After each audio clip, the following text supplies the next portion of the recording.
Hello friend, welcome to my new video. आज चाहिँ मैले के लिएर आएको छु भने चाहिँ manufacture of nitric acid Ostwald process. यो चाहिँ हामीलाई इक्जाममा धेरैभन्दा धेरै सोधिरहेको हुन्छ हैन। अब हामी भिडियोलाई स्टार्ट गरौँ। Ostwald process is an industrial method. Ostwald process भनेको एउटा इन्डस्ट्रियल मेथड हो फर प्रोड्युसिङ। के गर्छ यसले, के प्रोड्युस गर्छ, नाइट्रिक एसिडलाई चाहिँ हाम्रो यसले प्रोड्युस गर्छ हैन। And the main reaction is involve in this process. यसमा चाहिँ मेन रियाक्सनहरु चाहिँ इन्भल्भ भएको हुन्छ। अब हामीले इक्जाममा अर्को भाषाले लेख्दा पनि हुन्छ हैन। अब कसैलाई अब त्यत्रो भाषा नलेखेर चाहिँ यो म्यानुफ्याक्चर यसरी गर्छु, यो रियाक्सनहरु याद गरेर चाहिँ इक्जाममा गर्छु भन्दाखेरि चाहिँ सजिलो हुन्छ हैन।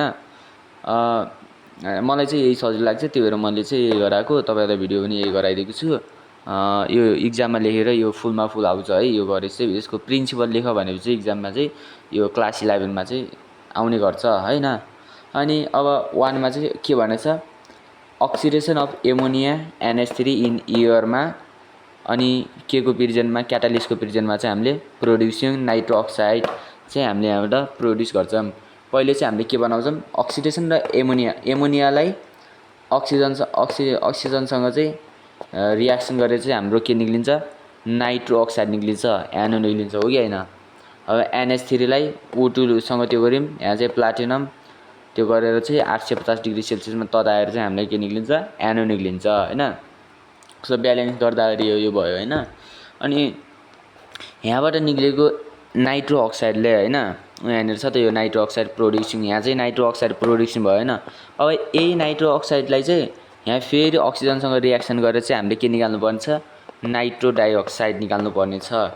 अनि त्यही भएर के लेख्यो यहाँ, oxidation of nitro oxide NO to produce nitro dioxide NO2।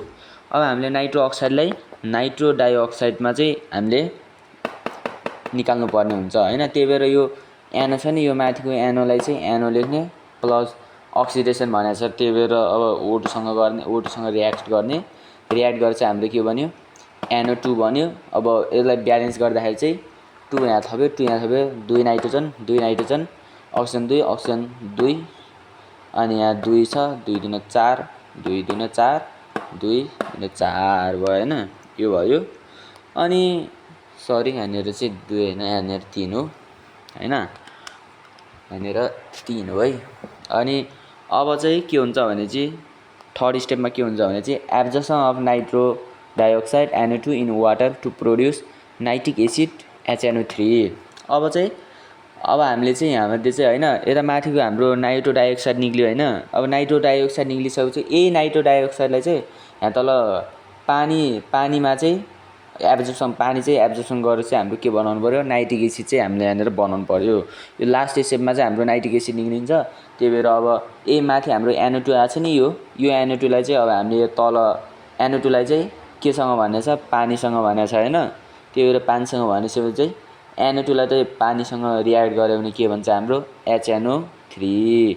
अब हाम्रो के बन्यो, यो बनेछ हैन, नाइट्रिक एसिड बन्यो।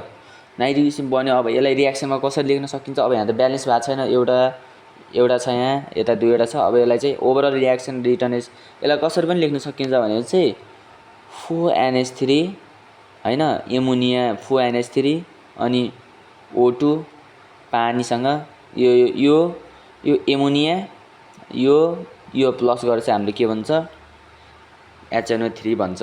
तपाईलाई यो भिडियो राम्रो लाग्यो होला, पक्कै पनि यसलाई लाइक सब्स्क्राइब सेयर गर्नु होला आफ्नो साथीहरुलाई। हेर्नुस् एकचोटी यसलाई टक्क लगाएर नोटलाई सारेर मजाले बुझेर इक्जाममा गर्न सक्नुहुनेछ। फुलमा फुल आउँछ यो गरेर चाहिँ। Thank you for watching this video guys, bye by.